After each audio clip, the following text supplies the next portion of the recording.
Hello mga ka-listener. Ngayong hapon no. So di na pod. Balik na gurig pangahoy. Oh. Yan. Ayay. Napuling ako mata. Napuling in love char. Ito mga ka-listeners no, di atari sa lanaw yapon. Kita sa lanaw og nga na jugoy kauban ron si Upaw da. Yan, pinaging adlaw kay dani trabaho mo tong kakuyog. So karon balik sa pangahoy dili kita. Kahoy. Mangahoy ta para makalibre og sugnod ba kay mahal kay kahoy jud mga ka-listener bitaw. May dala ng palit og kahoy. Ay ipalit na og kuan mga sardinas no. So mga ka-listener no, mao ni itsura og mahimo na ni mahimo siyang lanaw no. So kay gasigi mag-ulan atong mga niaging adlaw mga ka-listener. Kanang way hunong-hunong nga uwan ba. So nimbalik ang mga nagkatubig diri dapita mga ka-listener no. So yan. Bitaha na lang nagkatubig diri kay katong mga tilapia nga buhi pa. Napay chance mong daghan ba no. Yan. Yan, so lanaw ni siya. Ano kung giingon nimo nga aninyo ba nga lanaw ni siya. So nimbalik ayang tubig kay gasigig uwan sa niaging mga adlaw no. So yan. So naay mga tilapia diri mga ka-listener. Yan. Nani mga tilapia?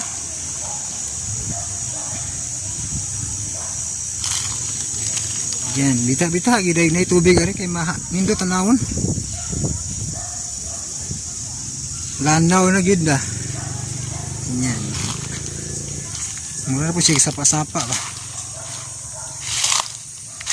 Yan, ay mga kahoy diri.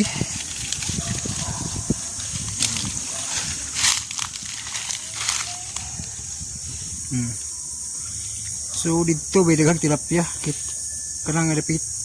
Diha nga part lawom-lawom gid siya dapita gid. Ana. Muna siya ang pinakalas nga maubsan dapita kay kanang lawom-lawom ba. So ana dapita gid mga tilapia. Kay maura siya dugay mahubas ba. Pagkatong gipakita bitan ako ninyo sa niagi mga ka-listener no nga dahil nabilid nga gamay tubig. So dito nagtapok ang mga tilapia. Ito mga bata magsigig panguha no. So mga tilapia diha ba. So karon kining dako man ang tubig kay gasige mag-uwan. Bita-bita gyud. Musanay gyud ni sila taman.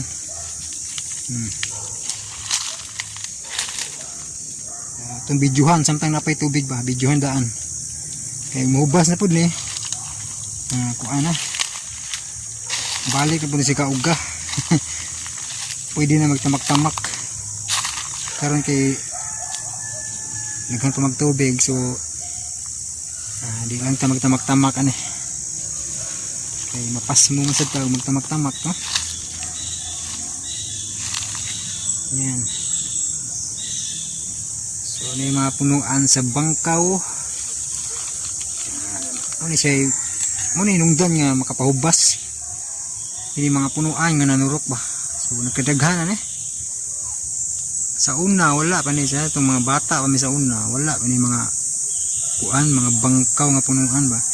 So mga kabugi responsable ani mga bangkawan pero okay mabud siya kay landong man ang nagtanom ani gid mga kabug ug mga langgam gid no. Diri pang tagak ba kasagaran sa mga nyaning kahoy kay anak po ni sila mabuhi sa mga lugar nga magtubig ba no? Magtubig ba yung kanalapita talisay nga dako kay ning punuan sa magtalisay grabe ni sila ka-ayers niya nga pero ba kita og niya ni ani kadako ba grabe tignan ko og sa cellphone tanawon murag gamay ra pero naa ka diri mga namo diri makakita gid personal ning kahoy actual gid makita niyo ba tako gyud. Karaan nga magtalisay no. Sila ka years no.